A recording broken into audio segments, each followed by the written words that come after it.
Están amigos de la sodalidad iniciática. Yo estoy más que contenta porque vamos a iniciar el propósito 10, educación cristiana. Por favor, tengan listo su propósito y ya nos vemos. ¿Cómo están amigos?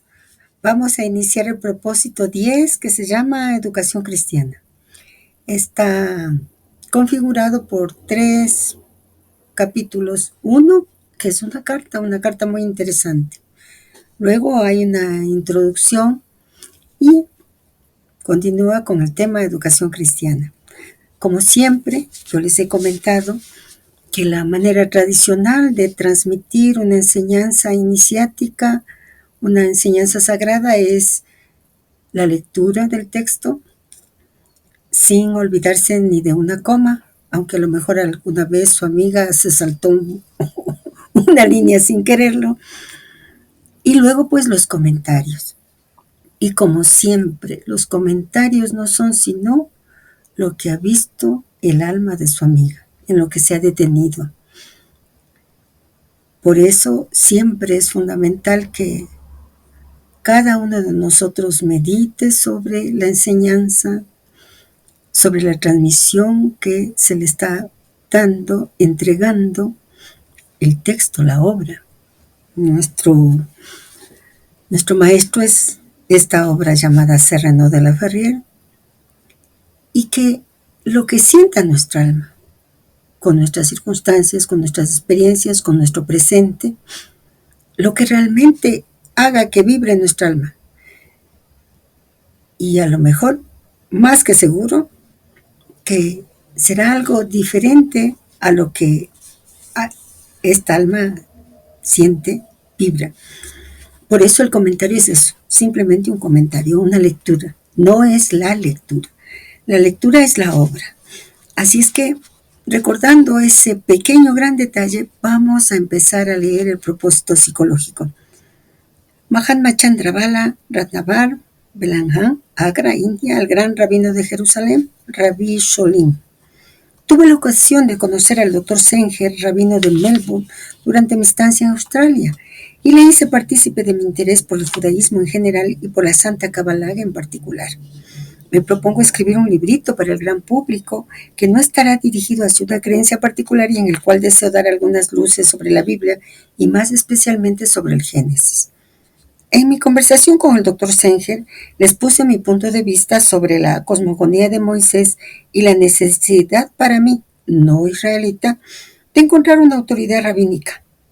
Él declinó la oferta de colaboración pretextando su poco conocimiento para discutir sobre los detalles de la nomocracia y reconociendo su ignorancia acerca de la teosofía judía o del esoterismo de la teología hebraica.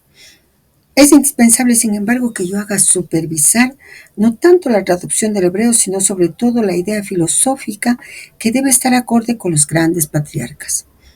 No tengo ninguna competencia en el mundo de Israel y no podría, por lo tanto, ser tomado en consideración por la comunidad judía. Es pues siguiendo su consejo que me dirijo a usted. El Sefer se mantiene, según mi opinión, como una de las llaves más importantes del monumento esotérico, y naturalmente lo he analizado bajo el sentido demótico para encontrar las diversas ocultaciones que están veladas en los glifos hierático, jeroglífico y alquímico. Ese estudio me permite transponer el alfabeto ideográfico en el valor algebraico tanto como las figuras geométricas y según la numerología secreta. A pesar de todo, desearía tener una confirmación de mi humilde conocimiento empapado de la Torá, del Zohar y aún del Talmud. Soy autor de una docena de libros y de una 50 de fascículos, pero toda esa documentación no comporta más que simples alusiones a la cuestión que nos interesa aquí y no creo útil enviarle esos ejemplares. Prefiero tener paciencia y encontrarlos, si es posible, durante mi paso por Palestina, ya que tengo en proyecto un viaje para el año próximo. Desde ahora, sin embargo, me agradaría ponerme en contacto y preparar eventualmente la posibilidad de una cooperación en la empresa que me propongo, es decir, la edición de textos sobre el Bereshit que podrían ser aceptados tanto por los hombres de ciencia como por los místicos, y ser valederos lo mismo para los cristianos que para los judíos. Ya sabemos que el mundo occidental toma sus bases de construcción filosófica de la Biblia. tanto como los orientalistas la utilizan para sus estudios de religiones comparadas, ignorando a menudo que esa obra, la más traducida sin duda a todas las lenguas del mundo, está extraída de un original en hebreo. Filón, ese eminente representante de los alegoristas, habla de la doctrina esotérica que no puede ser revelada a los profanos, y sin embargo, el rabinismo oficial rechaza a menudo la teosofía secreta. Josefo, como tantos otros, no conocía realmente la lengua hebraica y por consecuencia no podía asir el alcance simbólico de los textos. ¿Quién era ese Jerónimo que se proponía aprender el hebreo, pero que no pudiendo hacerlo, no supo más que traducir los textos griegos al latín? En fin, supongo que la lengua hebraica había desaparecido casi completamente después de la captura de Babilonia y que el pueblo de Israel se convirtió en una población de judíos sin lengua original. ¿Cómo reconocerla ahora si no con la ayuda de valores arqueométricos? ¿Cómo es posible que errores tan groseros hayan podido traspasar por entre tantas y diferentes traducciones?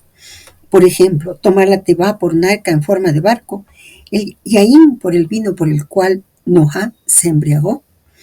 Mucho más consecuente aún es el error de la traducción del célebre vocablo Eli lama sabactani que los evangelios Marcos 15:34, Mateo 17:46 señalan como las palabras que Jesús pronunció sobre la cruz y que es traducido por Dios mío, ¿por qué me has abandonado? Mateo, en su texto original en hebreo, indica bien, Lili lamah sabachthani, que se trata de cómo tú me glorificas. Uno se pregunta cómo los textos griegos pueden indicar sabachthani como si significara abandonado, cuando al referirse a ese vocablo de los evangelios uno lo encuentra ya mencionado antes en el Antiguo Testamento, en los Salmos 22, versículo 2, y escrito distinto como ha sabatani, lili lama lehem, ha sabactani, y en el cual sí se lee abandonado. En fin, lo que es primordial es justamente el primer versículo del Génesis. Naturalmente rechazo la transcripción. En el inicio Dios creó el cielo y la tierra, o aún, por periodos, Dios creó aquello que produjo los sistemas solares, enseguida aquello que produjo la tierra, según la traducción directa del hebreo por Ferran Fenton. Personalmente comprendo al inicio en principio. Él emanó Elohim, Él causa de ser, Él trajo el principio, Él es Dios de los dioses, el ser de los seres. La similaridad de los cielos, elemento de arriba, y la de la tierra, elemento de abajo. Para el análisis radical de las palabras hebreas, podemos ver cómo Fabre de Olivet, por ejemplo, que Bereshit no es solamente 685 o 10.585 en su valor secreto, sino también en ese orden con la bipartición de 8 central, la madre, tendremos así 64-45, el cual será descompuesto en 1 más 54 y 45, lo que equivale a la unidad más un complejo enantiomórfico. Mucho más que la simple numerología de la transcripción cabalística común, debemos analizar muy seriamente la idea de cada letra, además de la composición de la palabra entera. Barashit es 6 en el principio, pero ¿acaso Barashit no es igualmente el creó 6? Como dicen las escrituras, Sabiduría 11:20. Toda cosa vos la habéis medido y regulado con precaución y mesura. Pero se ha dicho también, todo será velado, Isaías 4:5. Y el Zohar es muy preciso sobre la cuestión, 1:118.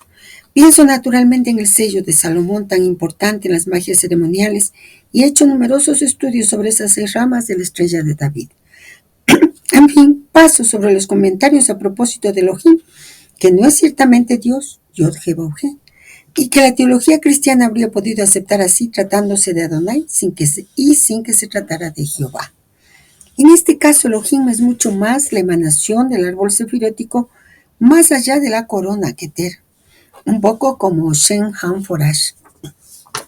No puedo extenderme aquí sobre esa cuestión, que parte de Yebe en paralelo con Manar Hasui Trab, ese cuaternario del célebre axioma Arot, en su mecanismo esotérico de Taro, Tora, Rot, etc., regresaríamos al término místico del INRI, para el cual usted me daría, en respuesta, Yamin no Roa Yabaeshe, y como los hermetistas cristianos, Igne Natura Renovatur Íntegra. En fin, me gustaría conversar también con usted a propósito de las palabras Adán y Eva, así como de los primeros humanos, hombre y mujer, Ish e Isha. Y henos aquí de nuevo con un error muy chocante para los alumnos de estudios iniciáticos, en lo que concierne a la serpiente del jardín del Edén, al dejar a un lado las diferentes teorías en lo concerniente a este último. ¿Dónde los cristianos han podido encontrar esa serpiente? El primer versículo del capítulo 3 del Génesis dice, Wanahash Hayah Haron, y no veo la alusión que se puede hacer a un reptil en ese lenguaje que se define todavía mejor en el segundo versículo. Supongo que usted acepta traducir conmigo, y ella dice, a Isaac, la facultad volitiva de Adán, a ese deseo codiciado, a esta pasión de fruta, de sustancia en crecimiento del mono orgánico del cual podemos nutrirnos. He aquí brevemente la idea que yo quisiera manifestar y me sentiría feliz de tener sus sugestiones para el beneficio de la educación general de los hombres, sin consideración de razas o religiones, misión a la cual me he dedicado después de varios años. En el gran ideal de verdad, quedo en el sentido espiritual fraternalmente suyo, firmado Raynaud de la Ferrier, en Oriente, Chandravala. Continuemos con la lectura de la introducción. Dios escribe derecho con curvas. A la hora actual, en que cada uno siente que el curso de los acontecimientos traspasa el cuadro de la simple política, es corriente buscar la respuesta a los problemas con datos que exceden la sociología corriente. La evolución de los seres en general no es, ciertamente, sino la consecuencia de un mecanismo particular que actúa sobre los individuos hasta hacerlos entrar en ciertas categorías de la cadena de la humanidad. Las filosofías, las religiones y las concepciones diversas han probado canalizar las opiniones a fin de hacerse cada una la postulante al privilegio único del pensamiento humano. Hoy día, centenares de ideales están dividiéndose los favores de la población del globo y los hombres quedan impotentes frente al enigma de los obstáculos diarios, tanto como frente al gran arcano de la vida. Sería pretencioso querer traer un remedio a las grandes luchas que aniquilan los campos de ideologías diversas, pero quizás es útil intentar clarificaciones al problema de la búsqueda de la verdad. A pesar de no ser posible catalogar una masa de más o menos 2.000 millones de personas, podríamos dividir a los humanos en tres categorías: materialistas, idealistas y espiritualistas. Bueno, el maestro habría escrito actualmente 8.000 millones de personas. Los primeros, entre los cuales se cuentan sobre todo los hombres de ciencia y que son ante todo los seres que rechazan las abstracciones, que admiten si es necesario un principio superior, a condición de que sea elaborado con otros datos que los de la metafísica. Los idealistas comprenden sobre todo los artistas y aún a aquellos que tienen tendencia a suprimir las cualidades de razonamiento en beneficio de la imaginación. Los espiritualistas, por último, se elevan más arriba del mecanismo automático y son ante todo aquellos que han encontrado la certidumbre de la superioridad del espíritu sobre la materia. Así, entre el positivismo que no admite nada más en el universo que la materia y la filosofía idealista que niega la realidad individual, el espiritualismo y no el espiritismo equilibra al hombre con pensamientos de realidad sustancial. No se trata aquí del materialismo de Büchner ni del idealismo de Kant, sino de términos usados en el sentido general y desprovistos de toda parcialidad. Los más grandes sabios acaban de reconocer que la materia se les escapa. Es, pues, admitir un principio espiritual sin por ello aplicarlo en el sentido religioso, se comprende. Las funciones epicúreas son desde hace mucho tiempo caducas. En cuanto a profesar el idealismo, esto correspondería a una confesión que tiene por objeto una imagen mental, y esta necesidad de imaginación proviene de un sentimentalismo incontrolado, mientras que la espiritualidad o la doctrina de Leibniz es el hecho de dar un carácter a los principios vitales. Es preciso, pues, espiritualizar la materia, comprendida en el sentido de espiritualizar las cosas y los hechos a la manera de los antiguos, es decir, destilar, extraer la quinta esencia, depurar, extraer lo mejor de la sustancia y, por extensión, arrancar al dominio de la psicología la capa supersticiosa, despejar los sentimientos y, en una palabra, interpretar con espíritu auténtico lo que debe siempre reinar en la búsqueda de lo verdadero. Por otra parte, todo el mundo habla de la verdad, que es preciso sobre todo sobreentender como una parte de la verdad. No obstante, como cada uno parece querer hacerse el único depositario o el amigo de ésta, la gente se ha dividido generalmente en dos categorías, los creyentes y los no creyentes. Sin embargo, contrariamente a la opinión del vulgo, parece que no hay nadie que pueda francamente decir no creo en nada. Por el contrario, entre aquellos que son creyentes existe una multitud de diversidades de principios. Si se quisiera verdaderamente analizar lo que significa creer, se notaría pronto que se trata en verdad de una incertidumbre. Creer es aceptar una hipótesis, si no, se debería saber o no saber, conservando a pesar de todo una relatividad en la comprensión de ese conocimiento. Creer es, pues, aceptar de un golpe una cosa antes de haberla analizado o estudiado. Nótese, por otra parte, que para hablar de progresar o de elevarse en cualquier cosa se usa el verbo crecer. En fin, el ser humano en sus búsquedas de la verdad evoluciona según tres planos que pueden colocarse bajo los términos genéricos de filosóficos, teológicos o iniciáticos. De acuerdo con la filosofía profesada, el hombre será materialista o idealista, pero de todos modos con una finalidad muy relativa, ya que de una manera u otra llega un momento en la búsqueda en la que el objeto mismo escapa a las posibilidades del análisis. El filósofo, del griego philos, amigo, y sofía, sabiduría, se ve privado del mundo divino en su estudio general de los seres, mientras que la teología, del griego theos, Dios, acude sobre todo a ese principio superior, pero se resigna a ser acantonada por los aspectos doctrinales. La teología, esa ciencia de las cosas sagradas, es demasiado a menudo comprendida en un sentido restrictivo. Así el católico la comprende casi como el gaje exclusivo de su iglesia, mientras que ese estudio de cuestiones divinas no es el privilegio de una sola religión. Existe una teología del hinduismo, así como una teología judía o cristiana. La teología parece, por tanto, y a pesar del campo restringido que ofrece para las búsquedas serias, el atributo de los hombres superiores.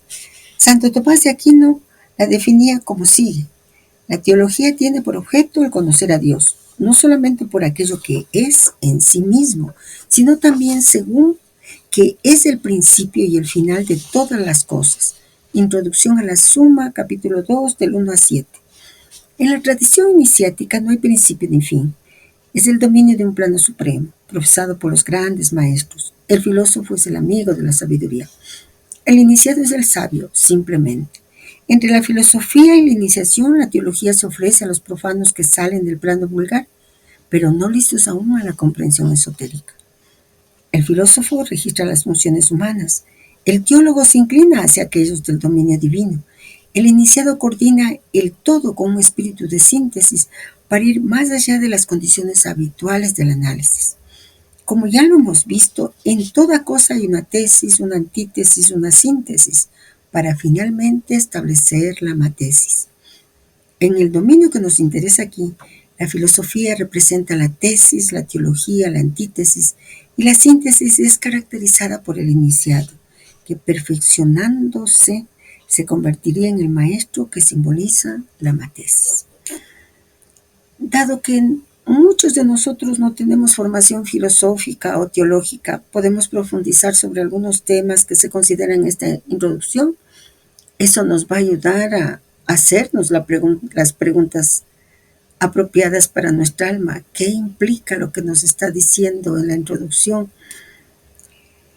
La frase Dios escribe derecho con curvas, que es un muy famoso y conocido epígrafe que puede ser traducido y comprendido de muchas maneras, es un proverbio popular, por lo tanto no tiene un autor identificado. Si nosotros analizamos un poquito, su significado hace referencia a la idea de que aunque las cosas nos puedan parecer en nuestra lectura cotidiana que están confusas o complicadas en el momento, hay un propósito mayor o una razón divina detrás de ellas. Luego, cuando nos hablan de este filósofo Ludwig Buchner efectivamente fue un filósofo, un médico y un fisiólogo alemán del siglo XIX, conocido por ser uno de los principales exponentes del materialismo científico de su época.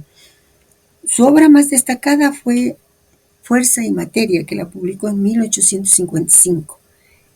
En ella, Buchner defendía la idea de que todos los fenómenos del universo, incluidos los procesos mentales y espirituales, podían explicarse a través de las leyes de la física y la química. Él sostenía que la materia y la energía eran indestructibles y que no había necesidad de recurrir a explicaciones sobrenaturales. Para poder comprender el mundo, esas explicaciones no eran necesarias. Este enfoque le llevó, por supuesto, a enfrentarse a sectores religiosos y académicos más tradicionales, pero también lo convirtió en una figura clave en el movimiento librepensador de Alemania. Veamos las ideas claves del materialismo de este filósofo. La materia como fundamento de todo. Buchner sostenía que la materia es eterna e indestructible. Todo lo que existe, incluyendo los fenómenos naturales y los procesos mentales, tiene su origen y explicación en la materia. El rechazo de lo sobrenatural. Descartó la necesidad de recurrir a explicaciones sobrenaturales o espirituales para comprender el mundo. Según él, todos los fenómenos, incluidos los de la mente humana, pueden explicarse a través de las leyes de la física y la química. La unidad de las fuerzas naturales. Propuso que las fuerzas naturales, como la energía, no son independientes de la materia, sino propiedades inherentes a ella. Esto implicaba que el universo opera según leyes inmutables y que no hay intervenciones divinas. Perspectiva científica. Abogó por un enfoque exclusivamente científico para explorar y entender el mundo, defendiendo que el conocimiento debe basarse en la observación y la experimentación. Buchner rechazó la separación entre cuerpo y mente, argumentando que los procesos mentales son manifestaciones de la actividad cerebral y por lo tanto están vinculados a la materia. La crítica de Ludwig Buchner a la dualidad cuerpo-mente se basa en su postura materialista, que sostiene que la mente no es algo separado del cuerpo ni independiente de él, como planteaba el dualismo cartesiano, la división entre mente y cuerpo propuesta por René Descartes. La mente es una manifestación de procesos físicos en el cerebro y por lo tanto está intrínsecamente ligada a la materia. Él rechazaba la idea de que existiera un alma o una entidad inmaterial separada que interactuara con el cuerpo. En su lugar, consideraba que los pensamientos, emociones y cualquier actividad mental eran el resultado directo de la actividad neuronal y podían explicarse a través de las leyes de la física y la química. Al descartar esta dualidad, Buchner también negaba la posibilidad de que existiera algo inmortal o trascendental en los seres humanos. Para él, todas las experiencias humanas eran producto de procesos materiales, lo que implicaba que los estudios científicos del cerebro y del sistema nervioso eran clave para entender la mente. Comprendiendo un poco el planteamiento de Buchner, mi mente se ha hecho una pregunta, realmente una pregunta. ¿Qué entendía Buchner como mente? No está muy claro, al menos para mí no está muy claro, pero en todo caso lo que comprendo es que él entendía como mente un fenómeno totalmente material, inclusive que se puede comprender a través y que funciona la mente con la aplicación de las leyes de la física y de la química, y que era parte del cuerpo, o sea, una unidad indisoluble. Y eso me ha hecho recordar una de las enseñanzas del budismo, sobre todo del budismo tibetano. Hay una oración muy hermosa, no sé si alguna vez se las he mentado, que inclusive es con gestos que el budismo tibetano le enseña.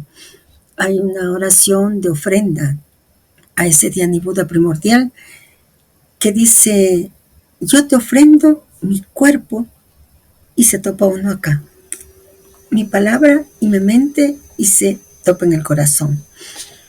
Y para el budismo tibetano, la mente, esto que está aquí, pues es el cuerpo.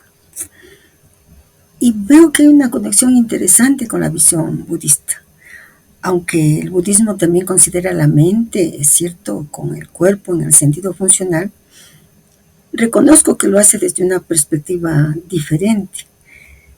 Pero para el budismo hemos visto aquello de los skandhas, es un conjunto de procesos que se van dando desde la percepción, los pensamientos, hasta aquello que nosotros llamamos conciencia, y que eso nos ayuda a comprender que eso se produce y que uno puede rectificar, uno puede transmutar, uno puede transformar, y que está siempre, siempre en un constante cambio.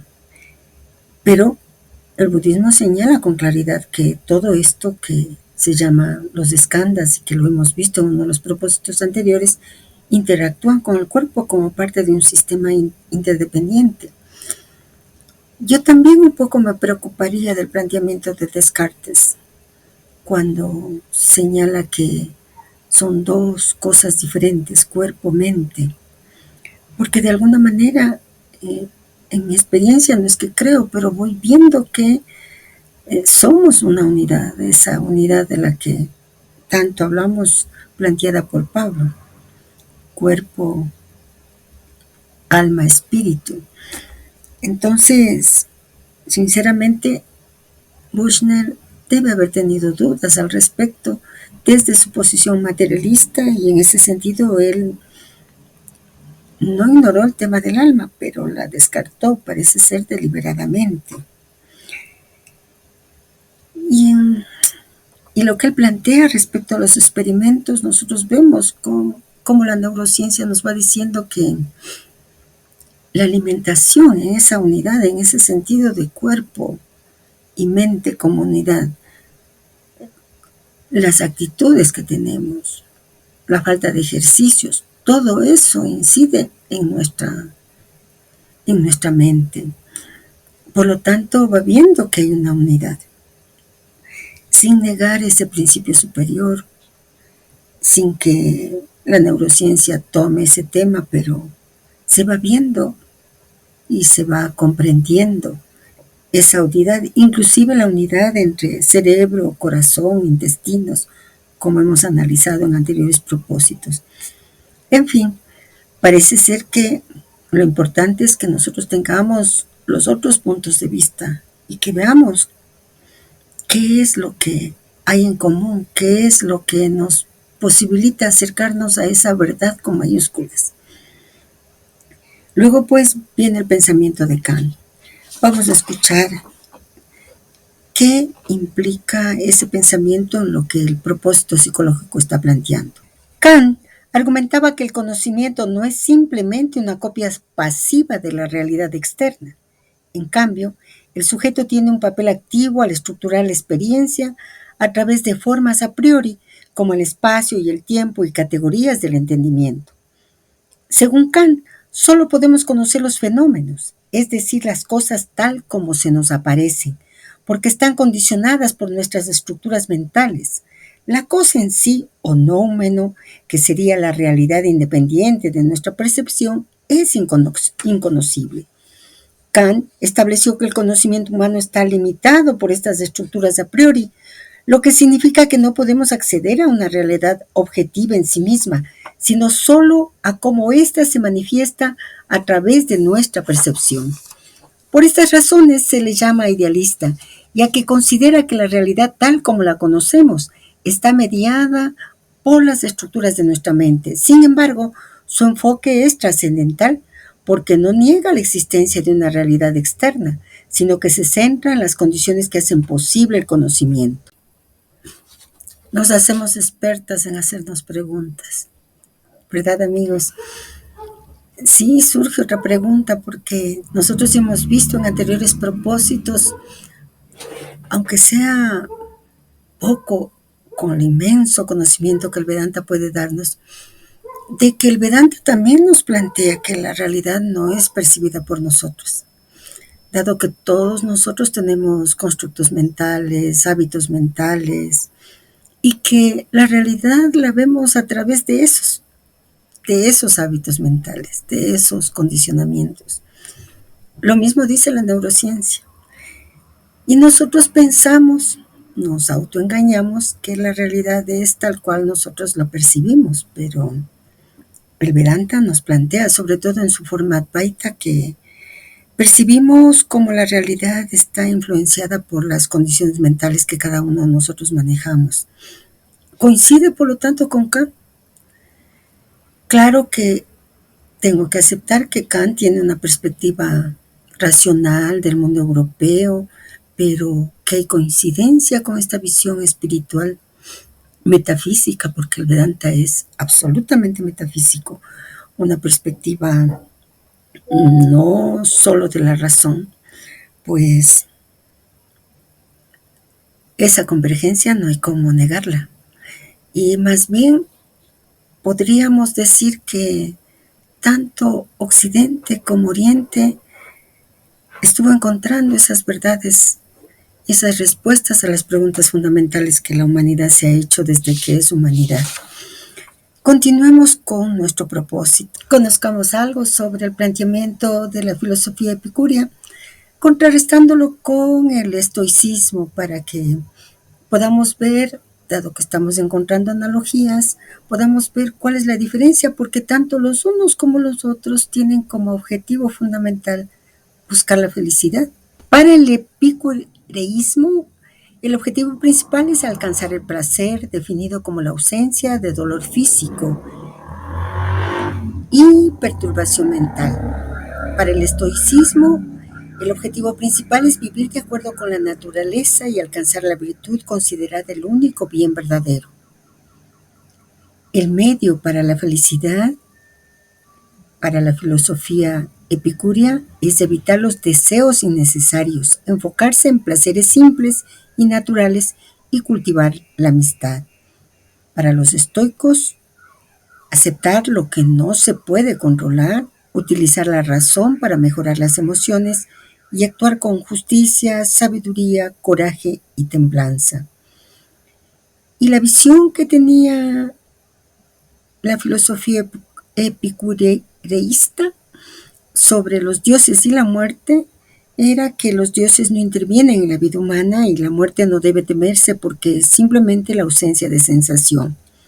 Para los estoicos, consideran al universo como una entidad racional y divina y la muerte como parte natural del orden cósmico.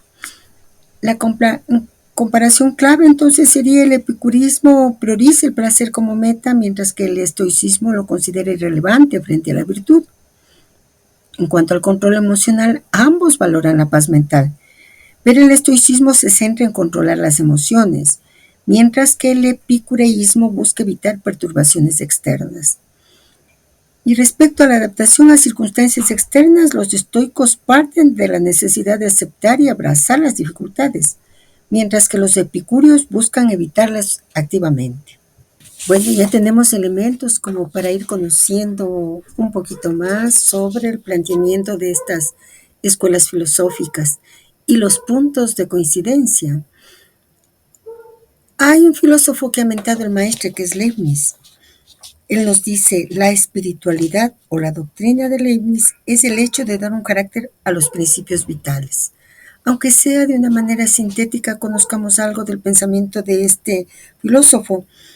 En el contexto de Leibniz, quien fue un filósofo y matemático del siglo XVII, se puede relacionar esto con su visión del universo como algo lleno de armonía y propósito.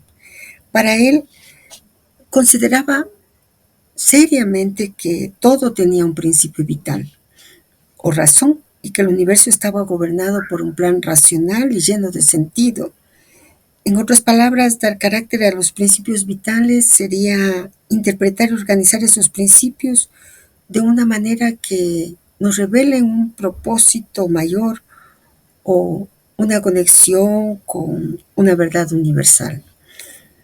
Implica dotar de significado, forma o esencia a los principios fundamentales que guían la vida, ya sea en el universo, en la naturaleza o en el ser humano.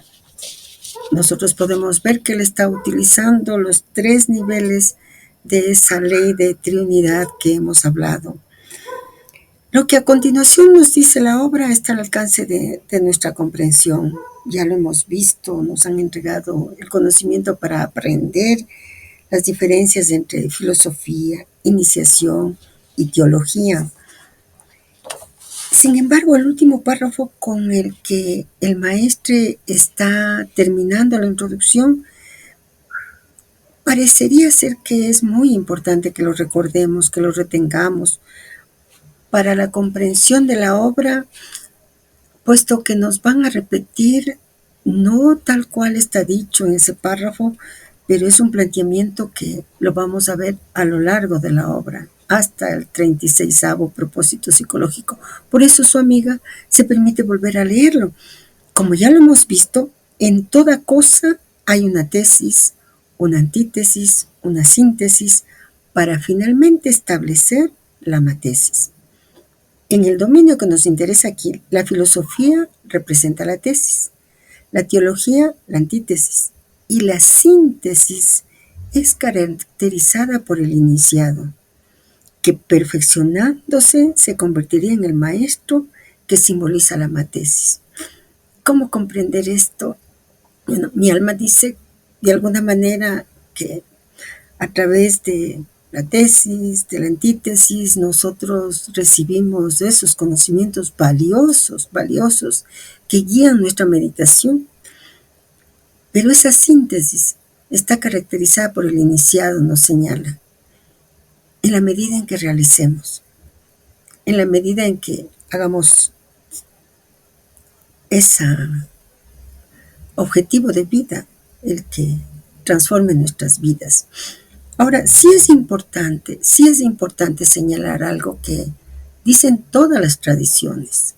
El budismo, en la tradición hindú probablemente lo dicen de manera más clara, pero el islam esotérico también. Y probablemente nosotros nos vamos a encontrar con profundos conocimientos de la tradición cristiana, la tradición latina, griega, romana, egipcia. Siempre nos van a hablar de que esa parte que con la genialidad de Jung fue capaz de señalarla como la sombra, de que eso que los budistas tibetanos llaman emociones aflictivas, la religión católica lo llama los 7 pecados capitales. Es cierto que nosotros vamos a transmutar, a transformar, porque es preciso nacer de nuevo, pero ese trabajo nos va a acompañar hasta el instante en que muramos. Por eso se señala en muchas tradiciones que el camino iniciático es un camino que puede ser graficado, si se quiere, como una espada de doble filo, como una espada que está colocada así. Y que en cualquier momento, como la sombra se va puliendo también, se va haciendo más bonita, se va haciendo más coqueta, más interesante, ocurre que sale en cualquier momento. Sale. Por eso también en la obra se nos dice con claridad, no queremos santos, no vamos a ser santos, pero sí guerreros, estar atentos. Sale y bueno, nos caemos y lo que hay que hacer es levantarse y seguir trabajando, seguir naciendo de nuevo. Así es que esa síntesis que es caracterizada por el iniciado, que perfeccionándose, por lo tanto, ese verbo conjugado de esa manera nos está diciendo y nos está hablando de un proceso que no termina, de un proceso que es cierto, nos va a despertar cada vez más, pero que implica estar atentos. Y si nos caemos, sin culpa, sin justificarnos, nos levantamos y volvemos a nacer de nuevo, para convertirnos en el maestro que simboliza la matesis. Continuemos con la lectura del propósito psicológico. El sabio va en busca de la luz y los locos se la dan. El gran error de la filosofía occidental radica ante todo en haber examinado el alma y el cuerpo como dos cosas distintas, mientras que la ciencia del hombre debe ser encarada como un todo. Es con Descartes, sin ninguna duda, que ese modo de considerar el físico y la moral como heterogéneos se ha acentuado. Al contrario de esa concepción, la actividad humana puede ser comparada a una ameba cuyos miembros múltiples y transitorios, los pseudópodos, están hechos de una sustancia única. Las funciones espirituales están ligadas íntimamente al carácter fisiológico del individuo y algunas de estas actividades pueden aún acompañarse de modificaciones tanto anatómicas como funcionales de los tejidos y de los órganos. En el otro sentido, un trabajo físico especial, como los ejercicios de los yogis, puede producir un fenómeno de desarrollo de la conciencia. Sin embargo, la primacía de la materia y la edad del utilitarismo son opuestas a la expansión espiritual que, de otra parte, no es muy ayudada por las religiones, que han sido racionalizadas y de las cuales todo elemento místico ha sido eliminado. En este medio es difícil evolucionar, pues el cuerpo se defiende mejor contra el mundo cósmico que la conciencia contra el mundo psicológico. Un cafecito.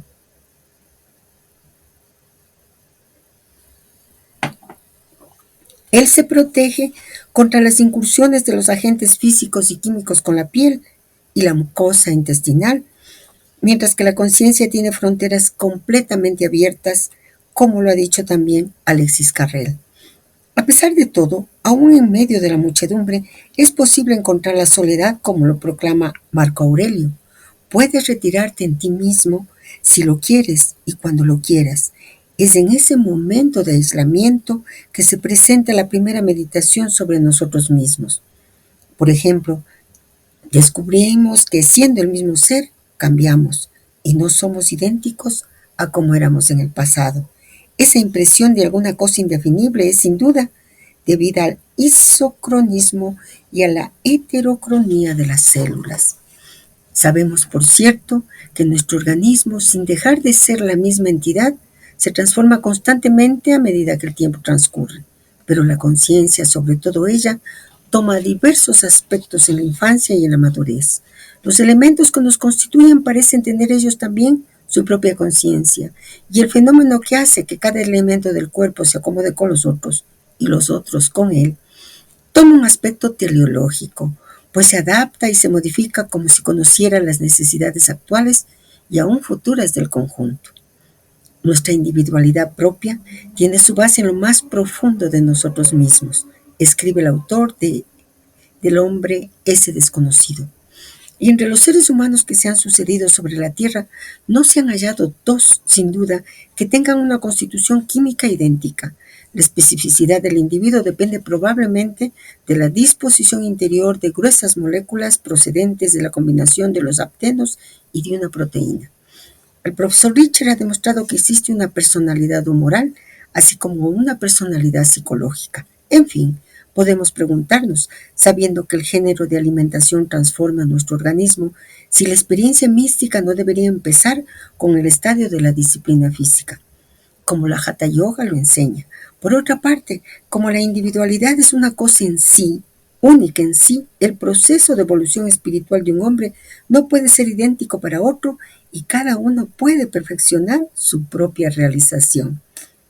Todos somos diferentes mentalmente y el ejemplo de los seres superiores no puede servir sino en una débil medida para una línea de conducta. Los más grandes maestros no han dado un camino a seguir y se han contentado con dar consejos de moralidad, de animación al estudio o a la práctica de virtudes. Las diferentes escuelas han cometido el error sin duda de insistir demasiado sobre los valores humanos, como si se tratara de características individuales, y de ahí nació rápidamente el espíritu dogmático. Se han confundido los conceptos de espíritu y de método. Existe una ciencia humana, pero también numerosas técnicas. Los humanos no están unidos entre sí, sino por una parte, la porción hereditaria que, en efecto, no contiene más que la mitad de los factores en cada generación. No son, pues, sino la mitad de los genes colocados a lo largo de los cromosomas, los que vienen a determinar las características ancestrales. Es tan imposible enumerar estos elementos como el conocer la cepa de su calidad. Ellos aportan, es cierto, algunas tendencias de los padres, de los abuelos, etc., pero se ignora en qué proporción. A esas tendencias introducidas así en el nuevo embrión es preciso agregar las condiciones encontradas en el desarrollo para tener la originalidad del ser. Pero incluso una clasificación es difícil. Es por eso por lo que los Bioristas pretenden que la educación es primordial y que la herencia no cuenta para nada, mientras que los genetistas sostienen que la herencia es como un determinismo, el fatum, y que la solución no se encuentra en la educación sino en el eugenismo. Hay ciertamente todavía muchas cosas que agregar a esas dos teorías, cada una incompleta, como uno puede darse cuenta inmediatamente por la experiencia. Algunas leyes bien establecidas, la de Mendel en particular, nos enseñan cómo se transmiten las tendencias ancestrales, pero es difícil establecer la proporción entre aquello que es hereditario y lo adquirido. En fin, hay un cierto principio que es preciso hacer entrar en línea de cuenta, aunque es científicamente poco analizable: el espíritu. Numerosos fenómenos han sido registrados desde hace mucho tiempo y la ciencia actual comienza a interesarse hasta el punto de que ciertas investigaciones sobre la metafísica son efectuadas por sabios, cuya seriedad no se pone en duda. El espíritu no está inscrito enteramente en las cuatro dimensiones del continuum físico y se encuentra en el universo material sin dejar de pertenecer a otra esfera igualmente. Puede, por otra parte, prolongarse más allá del tiempo y del espacio. La individualidad, pues, no es solamente un aspecto del organismo o aún un carácter esencial de cada uno de sus elementos, y no se detiene en la superficie del cuerpo. Es ahí que la humanidad puede ser considerada no como un compuesto de elementos separados, sino como un todo que comprende no solo a todos los individuos, sino aún al mundo cósmico y a todo aquello que existe en el universo. No existe una completa independencia de los seres y las cosas. Eso no es más que una ilusión, debida a nuestra ignorancia, de aquello que la teoría hindú del maya, espejismo, ilusión, vista falsa del mundo enseña desde hace varios milenios. Los verdaderos elementos espirituales provienen, pues, de un mundo exterior al nuestro y nosotros podemos, así como respiramos el aire, ser penetrados por la gracia de Dios. Bueno, los planteamientos de la ciencia que permiten ver al ser humano como un todo viene del pensamiento de Alex Carrel, que ya estamos escuchándolo prácticamente desde el propósito 5 o 6. Por eso es necesario leer sus consideraciones, sus hipótesis, que sustentan su propuesta de una ciencia del hombre en el libro que menta el maestre y en ese otro libro tan importante que se llama Consideraciones acerca de la conducta humana y que ya hemos leído para comprender algunos planteamientos, algunas enseñanzas que se nos ha dado en anteriores propósitos. Para él, como señala quien presenta su libro, este libro llamado Consideraciones acerca de la conducta humana, la ciencia del hombre difería en absoluto de las ciencias clásicas que, considerando cada uno un aspecto particular del ser humano, lo diseca artificialmente, dice, para no estudiar más que componentes. Sin embargo, la diferencia, la concepción de Carrel hacia una síntesis total que utilizaba todos los materiales accesibles integrados en un conocimiento superior al tomar al hombre como un todo, en la integridad de sus funciones fisiológicas, mentales y espirituales. Ese es el planteamiento. Continuemos con la lectura del propósito. Ahora ingresamos al último capítulo de este propósito psicológico, que es el sustento, el plato fuerte. Se llama educación cristiana. El espiritualista se siente hoy día muy fuerte debido al hecho de los nuevos y muy espectaculares descubrimientos capaces de elaborar una doctrina en la cual todo sería materia y fuerza. Esa fuerza sería, según esos sistemas, un producto, una causa o una manifestación de la materia. De ahí esa opinión radical de que las pasiones, los afectos, los deseos, los pensamientos provendrían únicamente de modificaciones de las células nerviosas. La diferencia del saber entre los hombres obedecería a algunos átomos de fósforo en mayor o menor cantidad. El amor, el odio, el orgullo, la virtud, el libre arbitrio y la inteligencia, todo eso que parece pertenecer al individuo o aún a otro conjunto que el de los simples minerales, y hace diferenciar nuestro corazón y nuestro cerebro de un bloque de roca. Constituirían, según los espiritualistas, simplemente en el resultado de una modificación física o química diversa de aquellas que habrían formado las capas calcáreas o graníticas de las montañas del mismo género.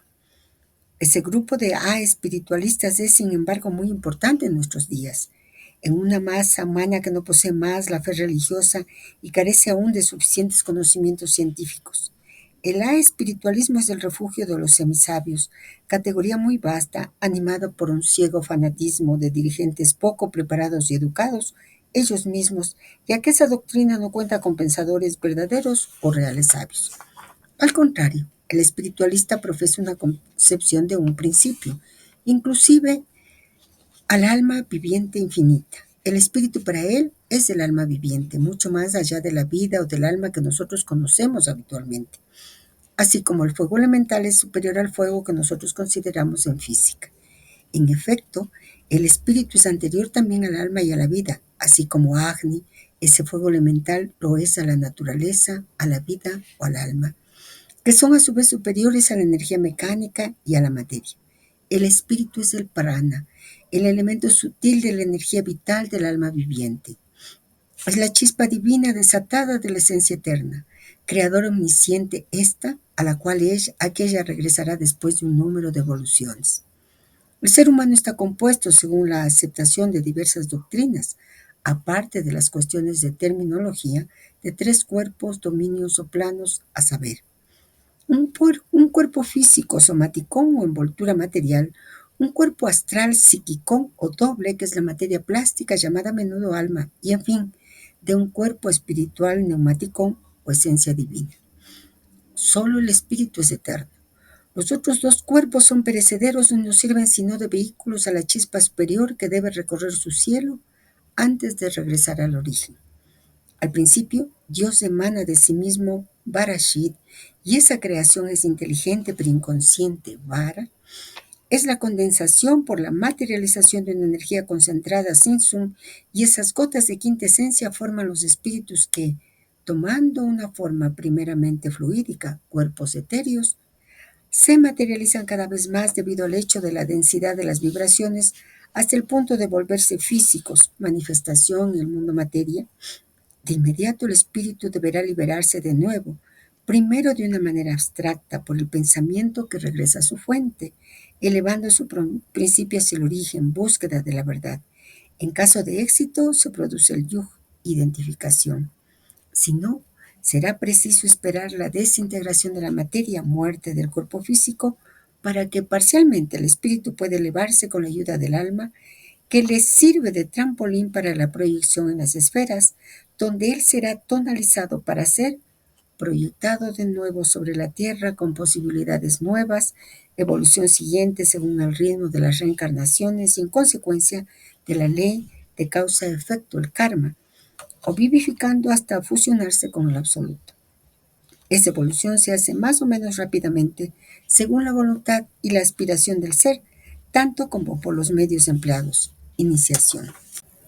Les cuento, tuve un susto enorme. Pensé que me había saltado un párrafo. No, gracias a Dios no. En todo caso, vamos a recordar la carta que escribe y dirige a un rabino sobre los temas que hemos tratado en los propósitos psicológicos. Hasta aquí los 9 propósitos psicológicos meditados.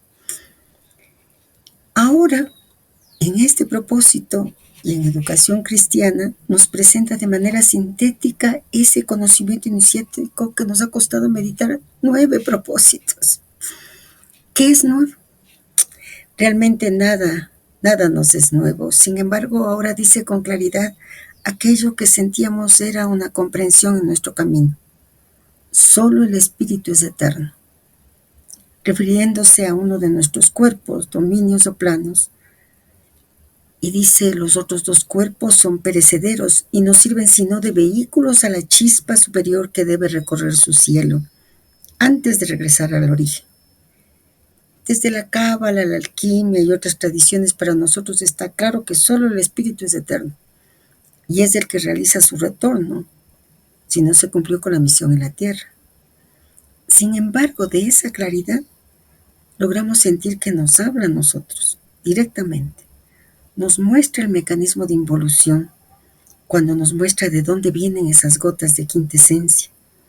Al principio nos dice, Dios emana de sí mismo Barashit, y esa creación es inteligente pero inconsciente, Vara. Es la condensación por la materialización de una energía concentrada, Simsum, y gotas de quintesencia forman los espíritus.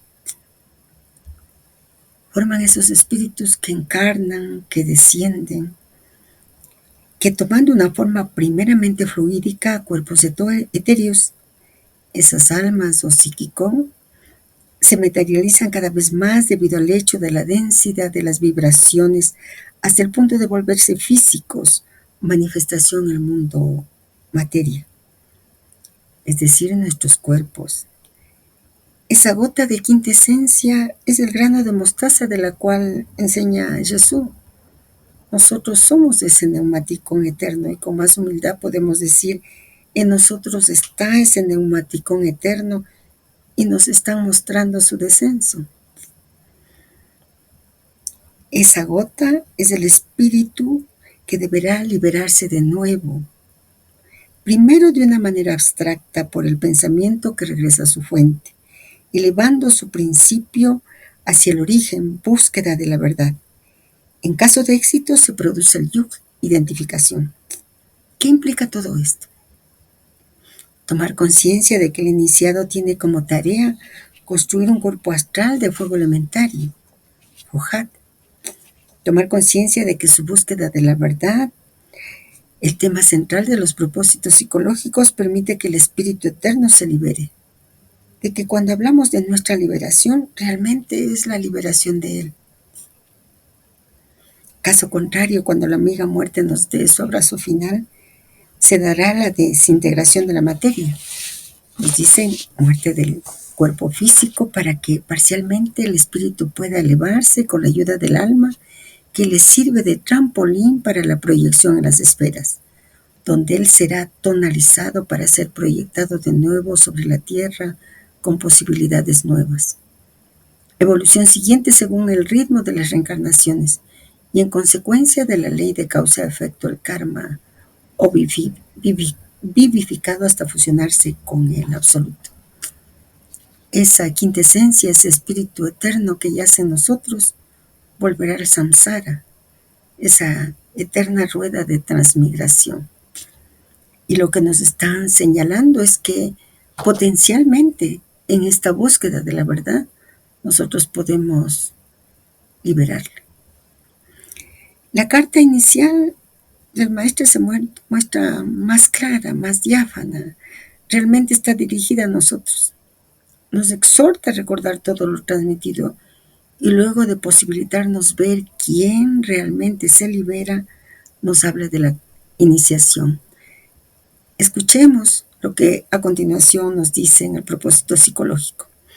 La iniciación, que es la preservación de las ciencias sagradas, ofrece a los adeptos de la verdad el camino directo hacia la reintegración con la fuente, vía no menos difícil que las diversas doctrinas religiosas, pero más segura, con su sistema despejado de dogmas, y no como los otros métodos donde el investigador se pierde en el dédalo de los rituales. La tradición iniciática considera no solamente a los hombres en el sentido general de humanos, como los filósofos han creído comprenderlos, sino desde el punto de vista de la individualidad. La tradición iniciática ha escondido siempre su verdad bajo una enseñanza esotérica, ya que el hecho no es nuevo. La gran masa humana no parece querer progresar verdaderamente y se complace en el fango de la estupidez. Revelar al vulgo es algo impío. Señalar algo al pueblo es un acto profano.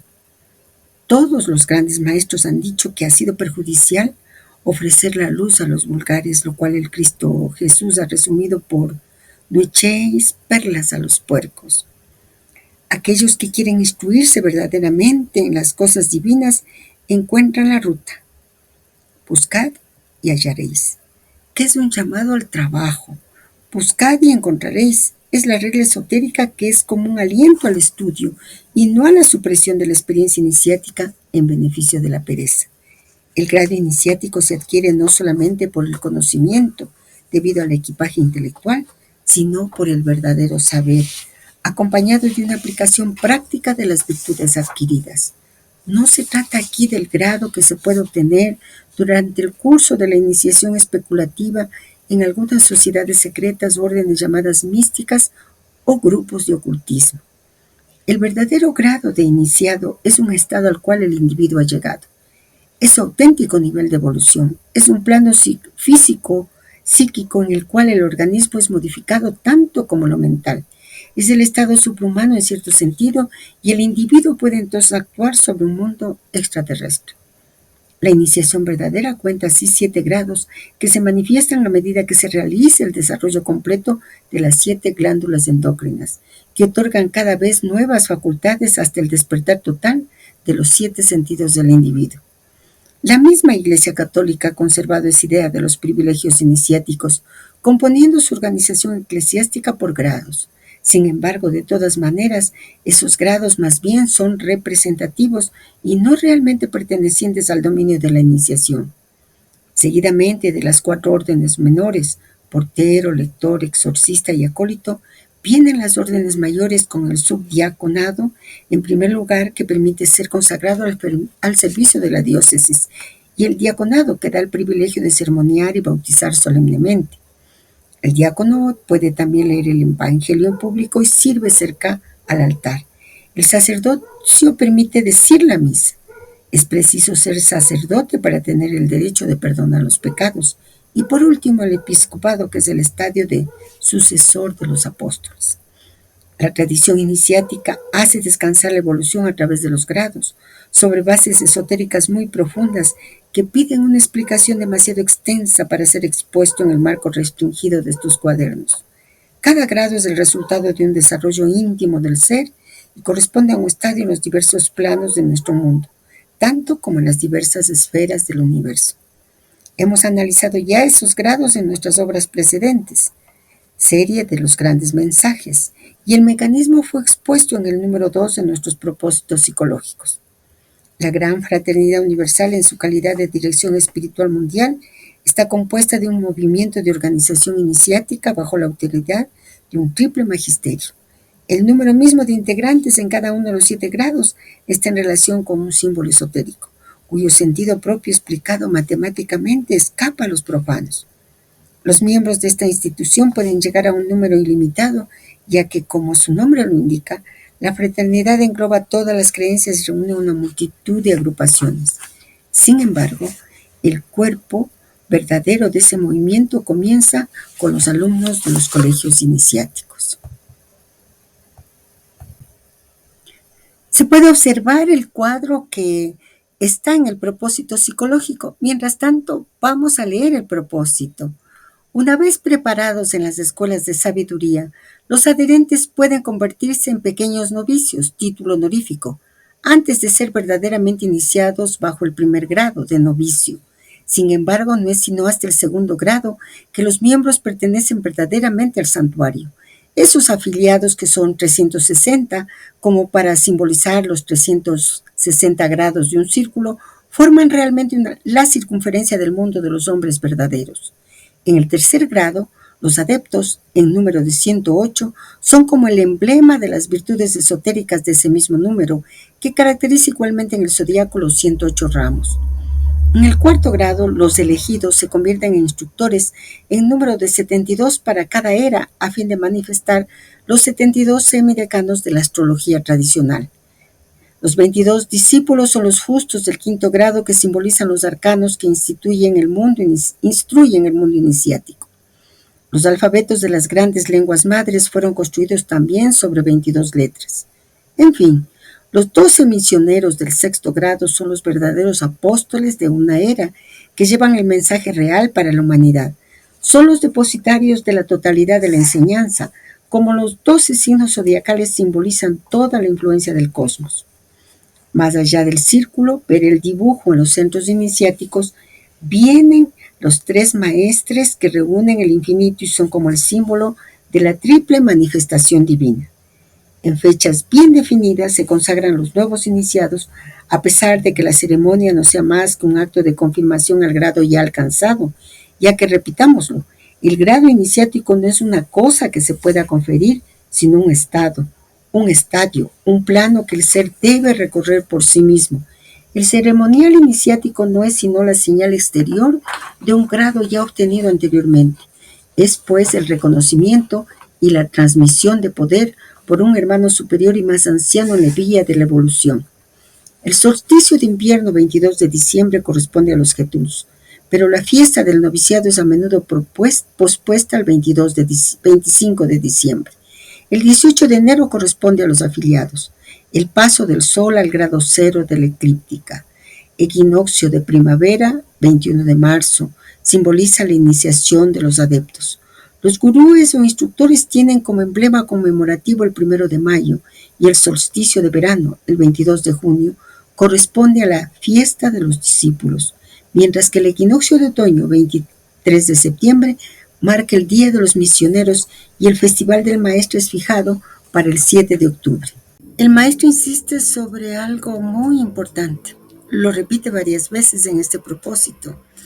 La tradición iniciática considera al ser humano bajo el punto de vista de la individualidad. ¿Qué nos señala con ello? Vayamos a la etimología de esa palabra. Dice, la palabra individuo proviene del latín individuos, que significa indivisible o inseparable. Se forma a partir del prefijo in, que denota negación, y dividuos, que significa divisible o que puede ser dividido. A su vez, dividuos deriva del verbo dividere, que significa separar o dividir. En su origen, la palabra se refería a algo que no podía ser dividido, como una unidad esencial. Con el tiempo, su uso, como todas las palabras, se empleó y pasó a referirse a una persona considerada como una entidad única, independiente e indivisible dentro de un grupo o sociedad. Podemos, por tanto, decir que la individualidad es una conquista en muchos sentidos. Aunque nacemos con características únicas, la influencia de la sociedad, la moda, los hábitos, las expectativas culturales pueden moldearnos de tal manera que a veces nos alejamos de nuestra esencia más auténtica. Pero ser una entidad única, independiente e indivisible implica un trabajo constante de autoconciencia, de autodeterminación. Requiere cuestionar las influencias externas, reconocer nuestras propias motivaciones, cuestionarnos a nosotros mismos, encontrar un equilibrio entre ser parte de un colectivo y mantener nuestra autonomía. El preguntarnos si lo que pensamos, decimos y hacemos no responden precisamente a esa influencia, la moda, los hábitos. La verdad es que convertirnos en un individuo es como tallar una obra de arte en medio del ruido. Es un desafío, pero también un acto de creación muy valioso. De eso nos está hablando, de convertirnos en individuos. Luego nos señala que la tradición iniciática hace descansar la evolución a través de los grados y nos pide ir al propósito 2. Por tanto, vamos a ver el cuadrito que ahí nos planteó y vamos a leer lo que nos dijo, nos transmitió en ese propósito. Es necesario ver, sobre todo, que los céfiros se presentan en 7 grados sucesivos como los 7 grados iniciáticos. Getulso, novicio, Gagpa, el miembro afiliado, Gelón, el adepto, Gurú, el elegido, es el instructor, Sakchelá, el verdadero discípulo, el justo, Saddharhat, el misionero, el apóstol, Sadguru, el maestro, el regente, que son los 7 chakras. Emancipación de las 7 glándulas endócrinas en relación con los 7 planetas tradicionales, etc. La Shekinah de los hebreos es la Shakti de los yogis. Ruach, Nefesh, Neshamah son las canalizaciones llamadas en sánscrito Sushuma, Pingala, Ida, hasta la In, del cual hacen 2. Los hindúes, el Adi, el ser fluídico, Ayah, de la cabra, Hayah, de la cábala, es el Kundalini hindú, y el residuo Califa hebraico es la kafa, la flema que todos los adeptos de la India intentan eliminar. En el propósito 2 nos introduce sobre este tema, pero en el yogismo el maestro nos entrega el mecanismo. Por lo tanto, pongamos mucha atención. En ese árbol sefirótico, los planetas y los grados están en el mismo nivel. Es aquí donde el sistema decimal que corresponde a la Sefirot y el sistema sexagesimal que corresponde a los chakras se unen. Es aquí donde se resuelve el problema de enfrentar la casualidad y el azar. ¿Listos para enfrentar la casualidad y el azar? El maestro nos entrega un arqueómetro construido, como él mismo dice, con el sistema decimal que corresponde a la Sefirot y el sistema sexagesimal que corresponde a los chakras. Este último se basa en el número 60 y nosotros sabemos que se utiliza principalmente para medir el tiempo y los ángulos. Nos enseñaron desde la primaria, ¿verdad? Este sistema tiene raíces muy antiguas. Provienen de las civilizaciones babilónicas, quienes lo desarrollaron por su utilidad en cálculos astronómicos. Vean que se reconoce que son los babilonios los que nos legaron el conocimiento de la astrología, que se volvió luego astronomía, y la facilidad que estos números tienen para dividir en múltiplos. ¿Por qué un sistema que se basa en 60 cuando los chakras son 7? Tal vez porque el séptimo, como bien señala la tradición hindú, y a cada momento que habla de estos chakras el maestro lo va a especificar, el séptimo no se trabaja, no es nuestro trabajo. Se produce la unión con Ajna y Sahasrara. Y cuando hablamos de trabajo en nuestro peregrinaje interviene el estudio y la realización. Por ello el maestro lo llama práctica, en el cual debe intervenir nuestro cuerpo, nuestra psiquis, las estrellas, los planetas, los mensajes de todos los instructores, de todos los Cristos. Les invitamos a contemplar nuevamente el árbol sefirótico y recordemos, ese árbol de la vida es igual entonces que nuestra ceiba. Leamos las correspondencias. Podemos observar, cada chakra corresponde a uno o dos céfiros y a un grado iniciático. Por tanto, ¿qué nos muestra? Lo que él mismo señala en este propósito psicológico. El verdadero grado de iniciado es un estado al cual el individuo ha llegado. Es su auténtico nivel de evolución. Es un plano físico, psíquico en el cual el organismo es modificado tanto como lo mental. Es el estado suprahumano en cierto sentido y el individuo puede entonces actuar sobre un mundo extraterrestre. La iniciación verdadera cuenta así 7 grados que se manifiestan a medida que se realiza el desarrollo completo de las 7 glándulas endocrinas que otorgan cada vez nuevas facultades hasta el despertar total de los 7 sentidos del individuo. Si observamos el gráfico, ahí ese ser humano que nos presenta, encontramos la analogía con los chakras, solo falta escribirlos. Fijémonos nosotros, miren, Malkut hace relación a Saturno, por lo tanto, Muladhara. Al primer grado de Getuls nos dice, luego nosotros vemos Júpiter está vinculado con Yesod. Al segundo grado, Gagpa, Svadhisthana. Marte está vinculado con Hod y Netzach. Tercer grado, Helón, Manipura. El cuarto grado, Guru, Anahata, está vinculado con Venus. Y en el árbol de la vida, con Tiferet. Luego tenemos Mercurio, vinculado con Gebura y Geset. El quinto grado, Satchela, Vishuddha. Tenemos luego a la luna, que está vinculado con Binah y Hosma.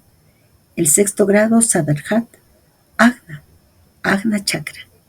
Y el último, nosotros tenemos al Sol en el árbol de la vida, a Keter, y luego el séptimo grado, Sadguru, Sahasrara. Los grados iniciáticos dependen de nuestro trabajo interior, por eso están vinculados directamente con los chakras. Y nos han dicho con claridad, en el dominio que nos interesa aquí, la filosofía representa la tesis, la teología la antítesis y la síntesis es caracterizado por el iniciado, que perfeccionándose se convertiría en el maestro que simboliza la matesis.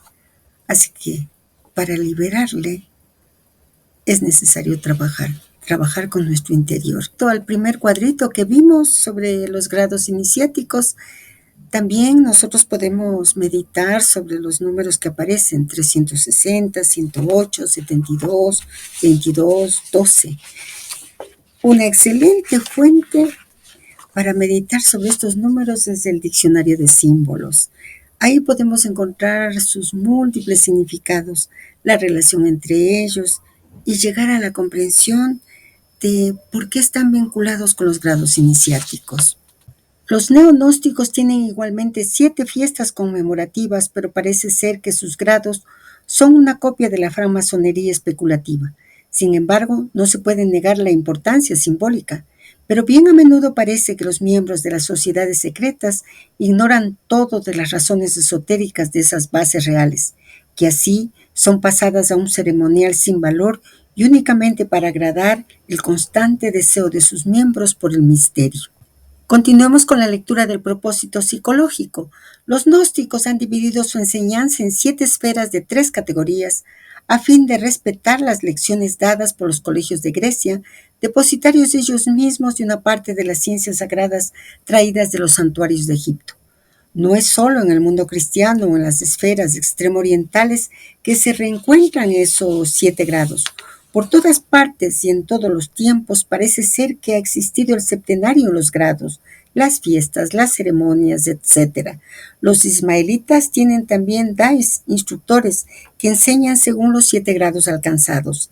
Esa secta religiosa en la cual Ismael es el último califa visible y en la cual los wahabitas, maestros de la Meca después de 1824, representan en el mundo islámico lo que representan en el mundo cristiano los yohanitas. Así, los asasíes son ismaelitas y los templarios yohanitas. Los ismaelitas no han escondido jamás que ellos no aceptan del Corán, sino las significaciones simbólicas. En sus 7 grados, los miembros deben estudiar y practicar las virtudes según un orden esotérico bien establecido. Primero, piedad musulmana activa, se informa a los adeptos del papel de los imanes. Tercero, interpretación alegórica del Corán. Cuarto, se instruye al ismaelita acerca de la significación de los 7 cielos de cada profeta, de su religión, de su época y de su región. Quinto, se revela la inutilidad de la religión para los hombres en el estadio metafísico. Sexto, es el grado de dais que pasa a la instrucción de sus hermanos. Séptimo, método para penetrar el mundo superior. La primera lección del ocultismo comienza con el estudio de los 7 principios herméticos: mentalismo, correspondencia, vibración, polaridad, ritmo, causa y efecto, género. El influjo del macrocosmo sobre el microcosmo es lógico y conforme a las leyes generales que presiden la armonía. También los 7 sacramentos de la Iglesia están en relación estrecha con una correspondencia planetaria. A la luna corresponde el bautismo, que es la purificación por la gracia divina a las fases sucesivas de la vida integral. Marte es la confirmación y Mercurio la unción. Anotar que en alquimia es Mercurio el que simboliza lo volátil separado de lo fijo y lo sutil de lo espeso. Júpiter será la penitencia, esa purificación por el esfuerzo. Venus simboliza naturalmente el matrimonio, que es la aplicación del instinto sexual a la permanencia de la raza humana. Saturno es como el emblema del orden. Notar que el negro color de Saturno es también el del sacerdocio, y el Sol se manifiesta por la Eucaristía, que es la difusión general del calor y de la vida. Se sabe por otra parte que la luna corresponde al lunes, su color es el blanco, Martes al martes, rojo, Mercurio al miércoles, violeta, Júpiter al jueves, azul, Venus al viernes, verde, Saturno al sábado, negro, y el Sol al domingo, amarillo, oro. Es del simbolismo de sus colores el que era respetado en los trajes y atributos de la misa en la iglesia primitiva. De pasada, recordemos que la palabra misa viene del latín misa, que significa reenviar, ya que antiguamente se reenviaba a los no bautizados inmediatamente después de la ofrenda. Al haber comprendido que nuestro trabajo interior es lo que determina el grado de iniciación que vamos alcanzando, parece que es necesario meditar sobre ese número 7. Para ello, vayamos al diccionario de símbolos. 7 corresponde a los 7 días de la semana, a los 7 planetas, a los 7 grados de la perfección, a las 7 esferas o niveles celestes, a los 7 pétalos de la rosa, a las 7 cabezas del Naja de Arcor, a las 7 ramas del árbol cósmico y sacrificial, del chamanismo, etc. Algunos septenarios son símbolos de otros septenarios. Así la rosa de 7 pétalos evocaría los 7 cielos, las 7 jerarquías angélicas, ambos conjuntos perfectos. 7 designa la totalidad de los órdenes planetario y angélico, la totalidad de las moradas celestes, la totalidad del orden moral y la totalidad de las energías, principalmente en el orden espiritual. Era entre los egipcios símbolo de vida eterna. Simboliza un ciclo completo, una perfección dinámica. Cada periodo lunar dura 7 días y los 4 periodos del ciclo lunar, 7 por 4, cierran el ciclo. Filón observa a este respecto que la suma de los 7 primeros números, 1 más 2 más 3 más 4 más 5 más 6 más 7, llega al mismo total, 28. 7 indica el sentido de un cambio después de un ciclo consumado y de una renovación positiva. El número 7 es característico del culto de Apolo. Las ceremonias apolíneas se celebraban el 7º día del mes. En la China, igualmente, las fiestas populares tenían lugar un 7º día. Aparecen innumerables tradiciones y leyendas griegas, las 7 Hespérides, las 7 puertas de Tebas, los 7 hijos, las 7 hijas de Niobe, las 7 cuerdas de la lira, los 7 esferas, etc. Hay 7 emblemas del Buda. Las circunambulaciones de la Meca comprenden 7 vueltas. Se encuentra expresado si se le añade el centro en el hexagrama, sello de Salomón.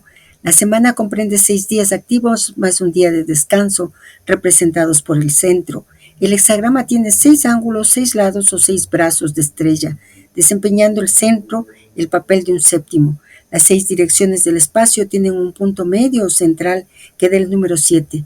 Simboliza la totalidad del espacio y la totalidad del tiempo. Recordemos que en nuestra meditación, en el número 7 y en todo lo que se nos ha planteado sobre los grados de la iniciación, tenemos ese arqueómetro que el mismo maestro nos entrega en el yoga y yojismo que hemos analizado conjuntamente. Sigamos con la lectura del propósito. Al comienzo del advenimiento cristiano, los primeros sacerdotes celebraban la misa sobre una simple mesa en el lugar donde fuera posible hacerlo. Más tarde, también sobre los mármoles que recubrían las tumbas de los mártires en las catacumbas. Fue después que el altar de las iglesias católicas tuvo la forma de una mesa y de una tumba. La mesa del altar, que está siempre dominada por una piedra o un mármol grabado con 5 cruces que figuran las 5 llagas del Cristo Jesús. Es de piedra, porque el Cristo es la piedra angular de la iglesia. El altar está elevado sobre 3 escalones para simbolizar las 3 virtudes teologales, fe, esperanza y caridad, y está dominado por un pequeño armario, el tabernáculo, destinado a guardar la santa reserva. Sobre el altar hay 4 o 6 candelabros, o 7, cuando el obispo viene a oficiar. Un cirio especial es colocado cerca del altar, lado del Evangelio, durante los 40 días después de la resurrección hasta la ascensión. El número de sus cirios debería normalmente ser impar para señalar el simbolismo espiritual, puesto que la manifestación material está marcada por los números pares y esos signos esotéricos son todavía respetados en las ceremonias iniciáticas verdaderas. Sobre el altar se puede ver el misal, que es el libro que contiene las misas de todo el año, lado de la epístola. Las vinajeras para el vino y el agua son preparadas sobre la credencia. Al lado de ella, sobre el altar, se encuentra el matuttergio. Es el lienzo que el sacerdote utiliza para limpiarse los dedos, el cáliz para el vino del santo sacrificio, la patena o plático destinado a la santa hostia, la bolsa, esa envoltura que contiene 2 cuadrados de cartón adornados de tela y reunidos por una banda de lienzo. Al lado superior, recubierto de seda, el corporal, que es el pequeño mantel plegado en 9 cuadrados que se extiende sobre el altar. Sobre él se coloca la hostia y el cáliz. En fin, la epístola leída a la derecha después de la oración, que es un pasaje de la Biblia, y a menudo las epístolas de Pablo. el Evangelio que se lee a la izquierda del altar. El sermón o la homilía se dicen en el púlpito. Agregamos que el vocablo amén significa en hebreo sólido, durable y seguro, dicho al final de las oraciones o de una ceremonia. Es como el deseo de que aquello que ha sido hecho y dicho sea perpetuado en el tiempo. Todos estos atributos de la Iglesia tienen una razón bien profunda, pero es útil decir que estas ceremonias eran practicadas mucho antes que las misas de la religión católica. Esta no es, por otra parte, sino una mezcla de mazdeísmo, de budismo y de brahmanismo, con la cual los adeptos de los discípulos de Jesús el Nazareno fundaron una nueva secta. Con las bases de la tradición judía y las leyendas de Persia, mezcladas a otras mitologías orientales, una nueva religión nacía rápidamente. Después de la enseñanza exotérica dada al pueblo por el gran maestro de Judea, reconocido de inmediato como el Mesías. Tomando del viejo budismo de la India las misas, los rosarios, los cirios, el incienso, los conventos, los monjes, los escapularios y las adoraciones, etc., la nueva religión llamada cristiana se apoyó sobre las teorías del Zen Advaita para declarar un paraíso del sánscrito Paradesha. Más que allá, más que lejos, un otro mundo, región suprema. Eso que los caldeos llamaban Pardes, Tierra Santa.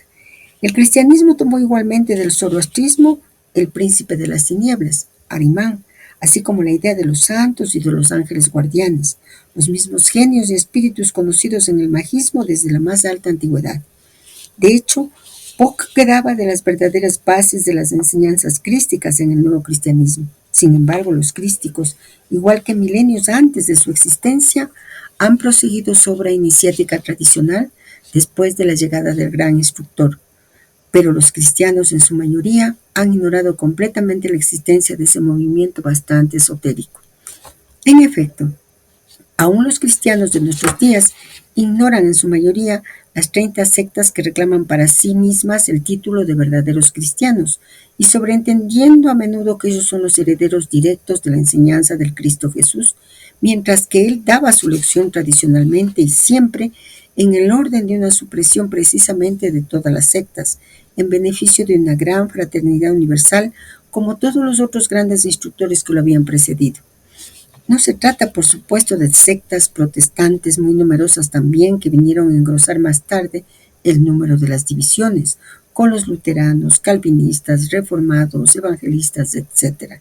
Los mesías se han sucedido sobre esta tierra para venir en cada ocasión a recordar a los hombres su verdadera misión y la ley de amarse los unos a los otros, en el sentido de comprenderse y de estudiar por ello todos los puntos de vista del pensamiento humano, a fin de poder asociarse en una gran familia donde reinaría una auténtica fraternidad.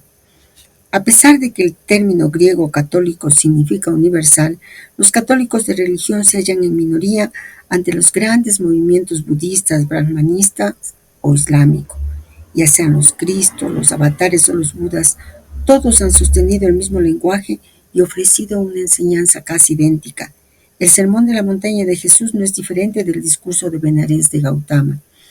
Estos espíritus superiores, venidos como enviados especiales para instruir al mundo, fueron a menudo mal interpretados, ante todo por la insuficiencia de preparación de sus discípulos. Corrientemente es mucho después de la llegada del Mesías que se establece en realidad su enseñanza, ya que los discípulos necesitan tiempo para poder asimilarla y transmitirla a los adeptos, que la retransmitirán a su vez a sus alumnos, lo cual nos hace comprender la razón de ciertas deformaciones en cuanto a la enseñanza del Maestro.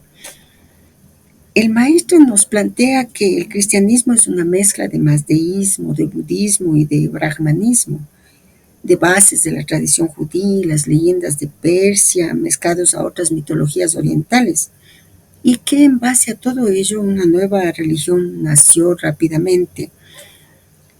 Sinceramente, vamos a considerar que hay una propuesta que queremos hacerles para profundizar sobre esto que nos están diciendo en el propósito.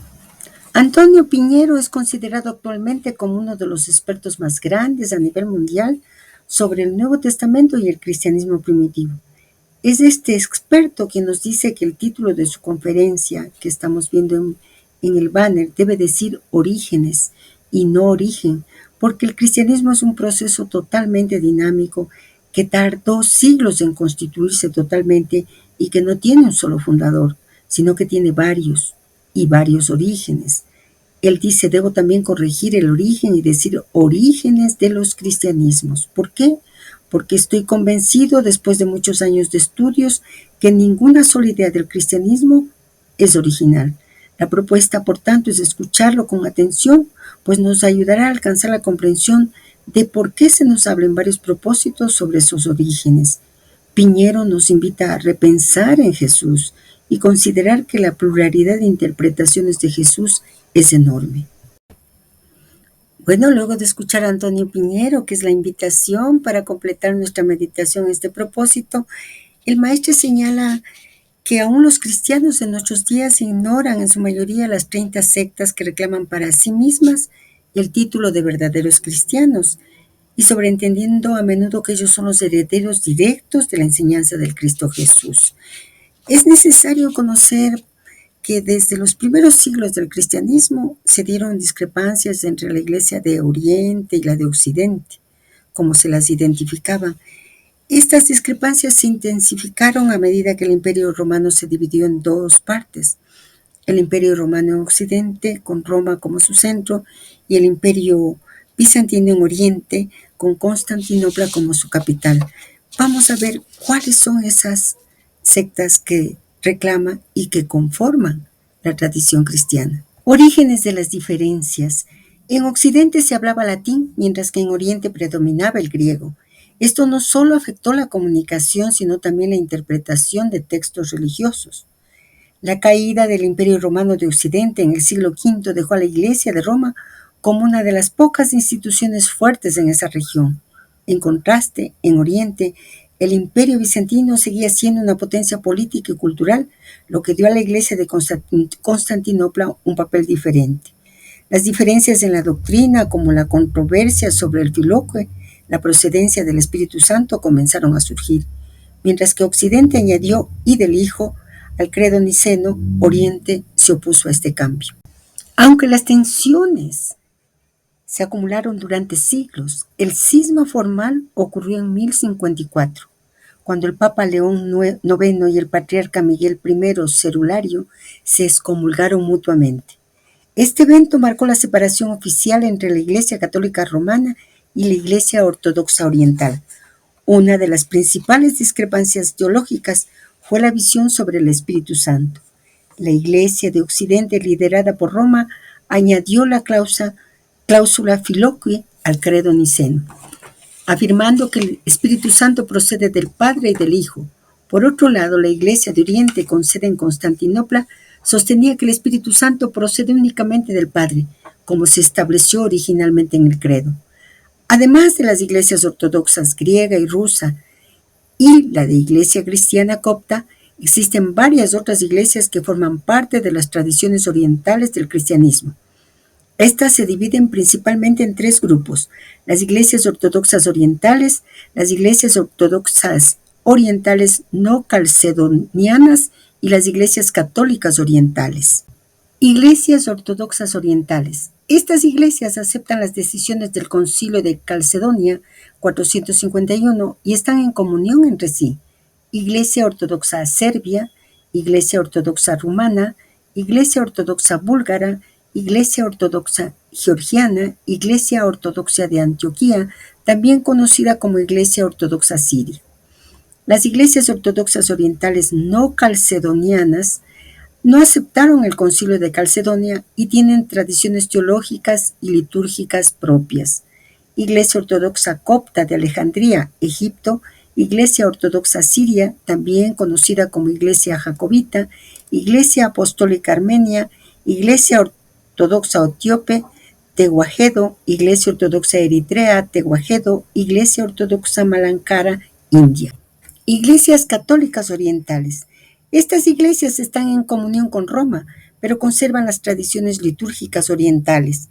Iglesia Greco-Católica Ucraniana, Iglesia Católica Siro-Malabar, India, Iglesia Católica Siro-Malankar, India, Iglesia Católica Armenia, Iglesia Católica Caldea, Iglesia Católica Copta, Iglesia Católica Maronita. Cada una de estas iglesias, de las tres líneas, tienen una rica historia y tradiciones únicas que reflejan las culturas y contextos en los que se desarrollaron. Los historiadores de religiones son para nosotros una gran ayuda. Ellos siempre nos van a recordar que las religiones no salieron de la nada. Escuchar a Adolfo Reutemann sobre las influencias recibidas de otras religiones, de otras tradiciones a la religión judía, que reconoce que desde los babilonios, los cananeos, los egipcios, etcétera, conformaron su tradición. Escuchar a Antonio Piñeiro sobre el cristianismo primitivo nos permitirá comprender esta situación, la larga trayectoria que la humanidad ha tenido y tiene para encontrar los principios sobre la verdad, que es el propósito de hablarnos en educación cristiana sobre la evolución del cristianismo. En un último banner vamos a cerrar esta primera parte del propósito 10 como para darles las tres direcciones de estos dos historiadores de religiones. Jesús, su tiempo histórico, nos habla el doctor Adolfo Reutemann. Adolfo Reutemann también nos habla del origen del cristianismo a la luz de los rollos del Mar Muerto. Y Antonio Piñeiro tiene un interesantísimo video, 53 preguntas difíciles sobre el Jesús histórico. ¿Podrá Antonio Piñeiro responder? Amigos solitarios de la Sodalidad Iniciática, con este banner hemos terminado la meditación de la primera parte del propósito 10. Nos vemos dentro de poquito porque la segunda parte es maravillosa, realmente maravillosa. Un abrazo y hasta prontísimo.